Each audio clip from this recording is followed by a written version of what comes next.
देखिए, मैं वक्तन बताता रहा हूँ ये चीज़ कि इलेक्शंस होने चाहिए, क्योंकि लोकली आपके रिप्रेजेंटेटिव्स हैं जो आपको रिप्रेजेंट करते हैं और आपकी ग्रीवेंसेस दूर करते हैं।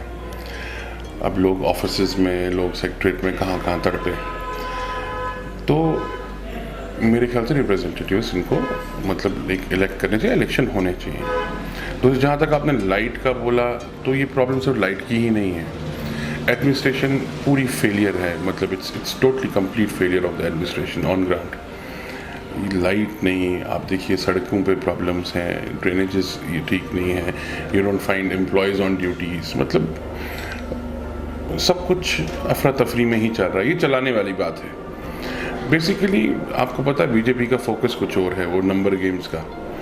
तो उस चीज़ को उस ईगो को सेटिस्फाई करने के लिए, अपने उस सेल्फिश गेन अपना जो उनका सेल्फ इन्वॉल्व है कि हमें नहीं जी, हम लोगों के ऊपर से लोगों को लताड़ के हम लोग सियासत करेंगे, हम लोगों को लताड़ के पावर में आएंगे, तो मेरे ख्याल से कहीं उनको सोचना चाहिए गलत बात है। अगर वो रियली सोचते हैं कि JNK के लोगों को वो अपना समझते हैं, तो मेरे ख्याल से उनको पॉजिटिवली पहले एक इनिशिएटिव लेना चाहिए, which is democratic way, that is elections. Second, locally उनको अंडरस्टैंड करना चाहिए इशू क्या है। If they understand the issue, मेरे ख्याल से लोग शायद समझेंगे। बीजेपी आके तो यात्रा नहीं करवा सकती ना, ये पिछले कितने 100 सालों से चलती आ रही है।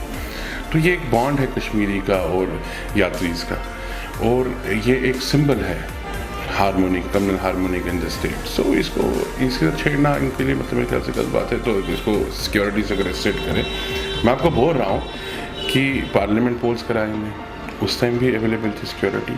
सो ये बहानेबाजी है, बिकॉज दे नो कि they are totally rejected in the state, whether it's Jammu. जहाँ तक हाईवे बैन है, मैं पहले से चीख के बोल रहा हूँ ये इलीगल है, ठीक है ना। और दूसरी बात यह है कि इन लोगों को ये समझना है, ये अंडरस्टैंड करना है इन लोगों को कि आपके कुछ फैसले लोगों को, कितने लोगों की डे टू डे ज़िंदगी में इंटरफेयर करते हैं। उनका इकोनॉमिकल लॉस होता है, उनकी एजुकेशन ख़राब हो जाती है बच्चों की, वो ट्रेवल नहीं कर पाते हैं, पढ़ने जा रहे हैं, कॉलेजेस हैं, कुछ लोगों के इंटरव्यूज़ हैं, फिर मेनली पेशेंट्स हैं जो कि ज़िंदगी का सवाल है। तो लोग हर लेवल पे स्ट्रगल कर रहे हैं। तो ये तब चीज़ मुनासिब होगी ना, ये फैसले तब ओवरऑल इसका ये बढ़ेगा जब इलेक्शन होंगे, ऐसे मतलब अपने इलेक्टिव मेंबर्स होंगे, तो गवर्नमेंट विल डिसाइड।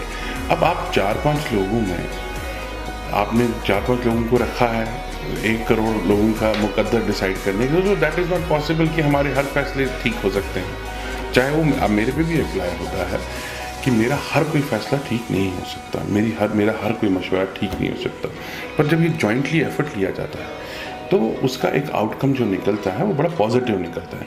अब आपने सारा कुछ, आप मुझे एक चीज़ बताइए, एडवाइज़र्स इंसान ही हैं, कोई रोबोट तो नहीं है, कंप्यूटर टेक्नोलॉजी तो नहीं है, उनको भी फैसला लेना। एक एडवाइज़र और ऑन एन एवरेज 10 मिनट में एक फाइल करेगा, तो कम से कम 1 घंटे में 6 ही फाइलें हुई।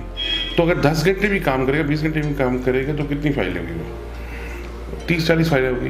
तो कितना एक्सपेक्ट कर रहे हो? 1 करोड़ लोगों का काम, और ये यहाँ पे this is not fair with them also.